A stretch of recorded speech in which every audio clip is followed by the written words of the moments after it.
What's going on, everybody? Got another video here for you. I asked ChatGPT to make me a Calculus 1 test, and it did. And the first test came up, and I looked at it and said, you know, that's kind of easy. So I asked it, I said, make me a more difficult Calculus 1 test. And it did, and you can see what it says right here. It says, here's a very challenging Calc 1 test designed for advanced understanding of limits, derivatives, integrals, and applications. All right, so let's work through it. You see what you think. So, question 1, they want us to evaluate this limit. So we've got the limit as x goes to 0, square root 1 plus x minus square root 1 minus x over x. So first thing I'm going to do here is I'm going to rationalize the numerator. And we'll get those square roots out of the numerator. All right, so remember this is a minus b times a plus b, which that's going to be the limit as x goes to 0. And so that's going to be a squared, square root of 1 plus x squared is 1 plus x, minus, and then the square root of 1 minus x squared is 1 minus x, and that is over x times square root 1 plus x plus square root of 1 minus x. All right, and so you can see we have 1 minus 1 is 0, and x minus negative x. That would give us 2x over x times square root 1 plus x plus square root 1 minus x. And the x's cancel out, and we are left with the limit as x goes to 0 of 2 over square root of 1 plus x plus square root of 1 minus x. And now we can plug the 0 in. That's square root of 1 plus 0 plus square root of 1 minus 0. We don't need a parenthesis there. And that's going to be 2 over, and that's going to be 1 plus 1 is 2. And so we get an answer of 1. That limit is 1. All right, let's do the second question.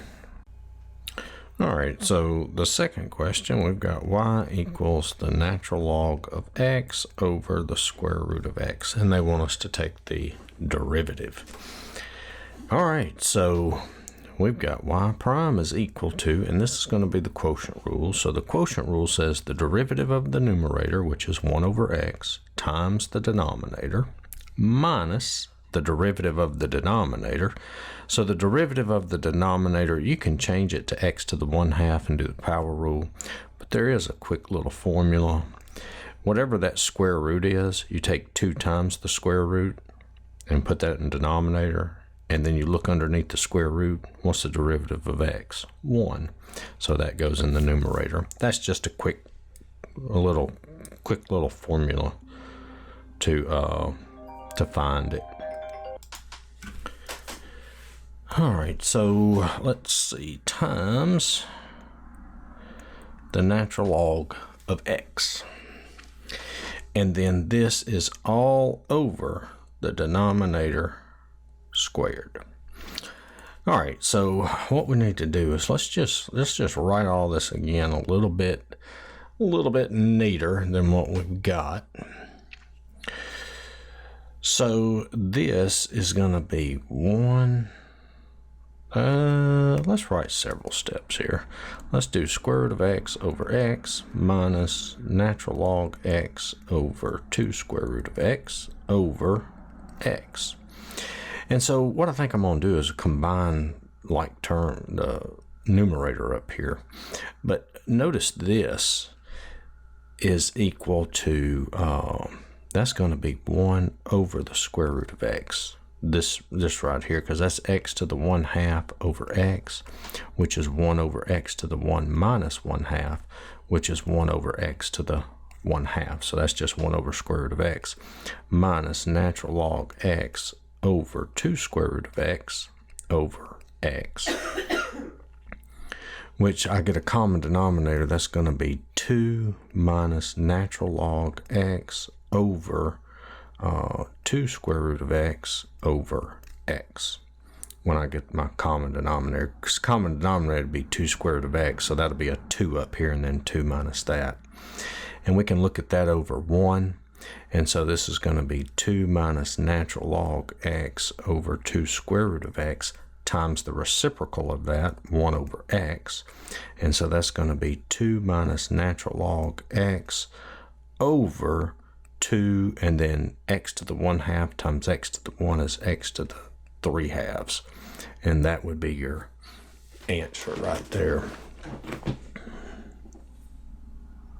All right. Well, let's look at the next one. All right, so number 3. Prove using the definition of the derivative.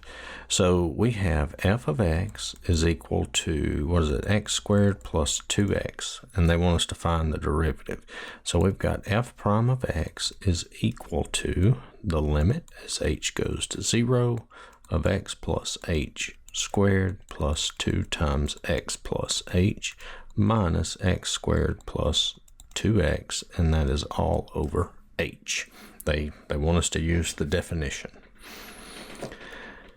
All right, so let's multiply all this out. So x plus h squared, let's see, limit as h goes to 0, that's going to be x squared plus 2xh plus h squared. Remember, that's just x plus h times x plus h, and then you FOIL it, plus 2x plus 2h minus x squared minus 2x, all that over h.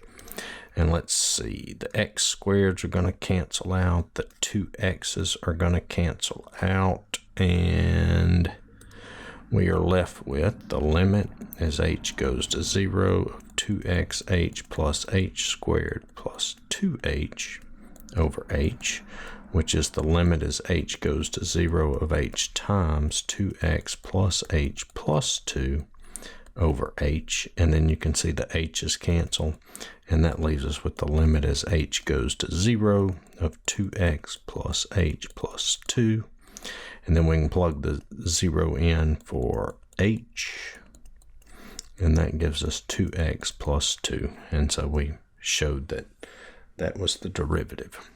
All right, let's look at number 4. All right, so I'm pausing the recording between each problem so you don't have to sit there and watch me erase it.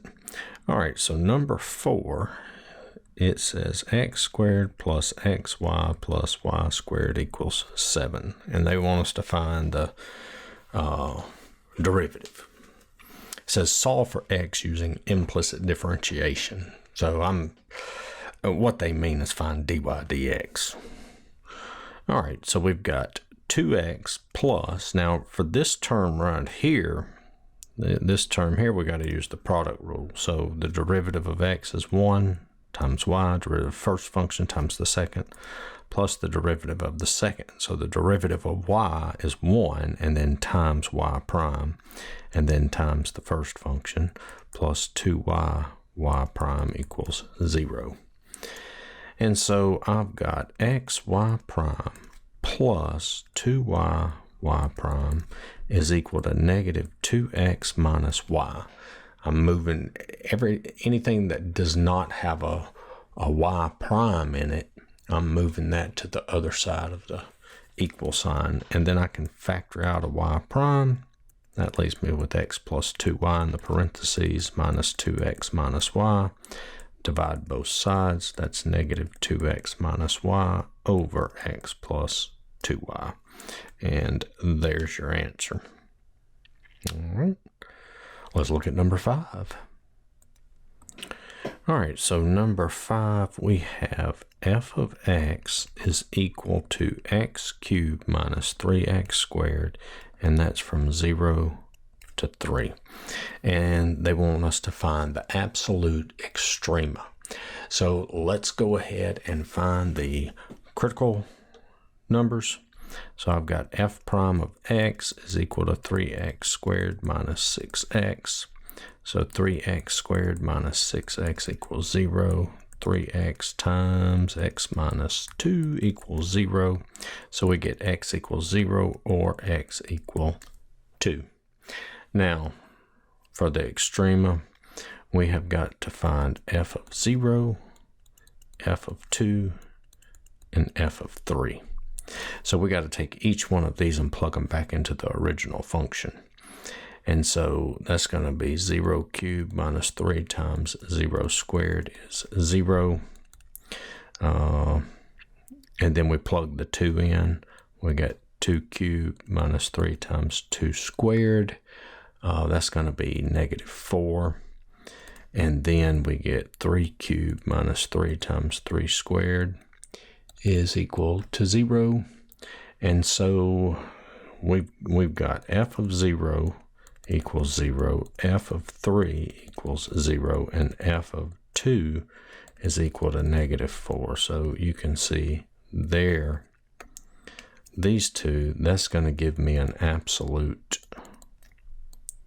max, and this one's going to give me an absolute minimum.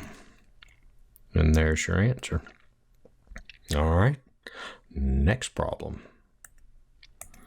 All right, so this is going to be problem 6. It says the limit as x goes to infinity of e to the x over x cubed. All right, so this is an easy one. What is this? You know? We've got infinity over infinity, L'Hopital's rule. All right. So we have the limit as x goes to infinity of e to the x over 3x squared. Take numerator and denominator. You can probably already see what the answer is going to be. I can apply L'Hopital's rule again because I still got infinity over infinity. That's 6x. And then I can apply L'Hopital's rule again because I've got infinity over infinity, e to the x over 6. And this is going to be infinity. All right. So that was an easy one. Oh, let's look at number 7. All right, let's see. Number 7. We've got the integral 0 to pi over 4. And that's going to be tangent squared x dx. I think of all the problems so far, this is probably the toughest one so far, and it's not really difficult. So let's see what we got. All right, so find the antiderivative of tangent squared. Well, I think what we need to do here is go 0 to pi over 4, and that's going to be what? Secant squared x minus 1 dx, because we have 1 plus tangent squared x is equal to secant squared x. That's a trig identity, and we move the 1 to the right, we get tangent squared of secant squared minus 1. That's where that comes from. And then this is a simple integration. That's just going to be tangent x minus x, right? The antiderivative of secant squared is tangent. And then integrate 1, that's x, and that's going to go from 0 to pi over 4. And so that's going to give us tangent pi over 4 minus pi over 4 minus, and then all that's going to be 0, but I'll go ahead and plug it in. See, all that right there is 0. So we just get what? 1 minus pi over 4. And there's your answer. All right. Well, let's look at the next one. All right, so number 8, find the volume of the solid. So the region bounded by y equals x squared and y equal x plus 2 is revolved around the x-axis. All right, so as you know here, you want to sketch these graphs. So there's the graph of y equals x squared. And then for this one, we've got x plus 2, so we've got a y-intercept of 2, and then the slope 1 over 1, so up 1 over 1. And this is the region we want to revolve about the x-axis. All right, so always put your rectangle there. We're revolving about the x-axis. We'll use disk method, washer method. So remember, the disk method is pi times the integral from a to b of f of x squared dx. But here we've got two functions. So let's see, I'll come right here, I guess. So this is going to be pi times the integral. And remember, it's the function on top minus the function on bottom. So the function on top is the x plus 2. So that's going to be x plus 2 squared minus the function on bottom. That's going to be x squared squared dx. And now we got to get the bounds on our integral. So how do we do that? Well, we've got x squared equals x plus 2. We just set the two functions equal. X squared minus x minus 2 equals 0. X minus 2, x plus 1 equals 0. So we get x equal 2 or x equal negative 1. So we're going from negative 1 to 2. And so I'll come over here. This is going to be negative 1 to 2. Oh, look at there. We almost forgot to bring the pi with us. I bet y'all have done that on a test before, huh? So that's x squared plus 4x plus 4 minus x to the 4th dx. All right, so now we have pi from negative 1 to 2 of negative x to the 4th plus x squared plus 4x plus 4 dx. Whoops. Let me make sure I got everything right. All right, so now let's integrate this thing. So I've got pi times, that's going to be negative 1/5 x to the 5th plus 1/3 x cubed plus 2x squared plus 4x minus, nope, what am I doing? That's negative 1 to 2. So now let's evaluate all that. That's pi times negative 1/5 times 2 to the 5th plus 1/3 times 2 cubed plus 2 times 2 squared plus 4 times 2 minus, now we plug the 1 in, negative 1/5 times negative 1 to the 5th plus 1/3 times negative 1 cubed plus 2 times negative 1 squared plus 4 times negative 1. And when you do all that, I'm not gonna go through all the arithmetic, but you get 72 pi over 5. All right, let's look at the next problem. All right, so number 9, we are going to, let's bring this on up. We are going to integrate x over x squared plus 1 dx. And this is u substitution. U equals x squared plus 1. du is 2x dx. So I've got the x dx, I need a 2, so multiply by 2, multiply by half. So that's a half times the integral. That's going to be du over u. And that's an easy one. That's what? Natural log, absolute value of u. Don't forget the plus c. Equals 1/2 times natural log x squared plus 1 plus c, absolute value.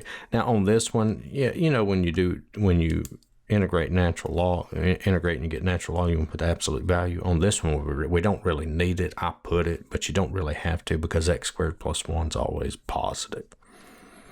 All right, let's look at the last one. All right, so the last one, it says find the arc length of, let's just move this on up, we'll work here, of y equals 1/3 x to the 3/2 from 0, from x equals 0 to x equals 4. All right, So you know the arc length is the integral a to b, there's a and there's b, of the square root of 1 plus dy dx squared. So we need the derivative, we need dy dx, that's going to be, what is that, 1/2 x to the 1/2. All right, so we just plug it in. So the arc length is the integral from 0 to 4 square root of 1 plus 1/2 x to the 1/2 squared. And that's going to be 0 to 4 square root of 1 plus, and that is going to be 1/4 x dx. I forgot my dx right there. All right, so to do this one, well, look at there. That's another u substitution. Let u equal 1 plus 1/4 x. du is 1/4 dx. So I need a 1/4.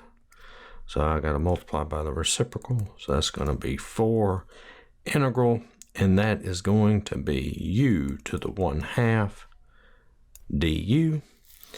And so let's see, we need to adjust our bounds. So I've got u is equal to 1 plus 1/4 times 0 is 1. And u equals 1 plus 1/4 times 4, which is 2. Okay. All right, so let's see, we're going to get 4 times, that is a 4, not a 9, times, that's going to be, well, let's do this, 4 times u to the 3/2 times 2/3 from 1 to 2. So that's going to be 8/3 times 2 to the 3/2 minus 1 to the 3/2, which is just 8/3 times 2 to the 3/2 minus 1. And there's your answer. All right. So that was ChatGPT's idea of a, what do they call it? A very challenging Calculus 1 test. I didn't think it was that bad. What you think? Tell me what you think in the comments. All right, so I hope you enjoyed that video. Check out my other videos. Give me a like, share, subscribe, comment, and I will see y'all in the next one. Later.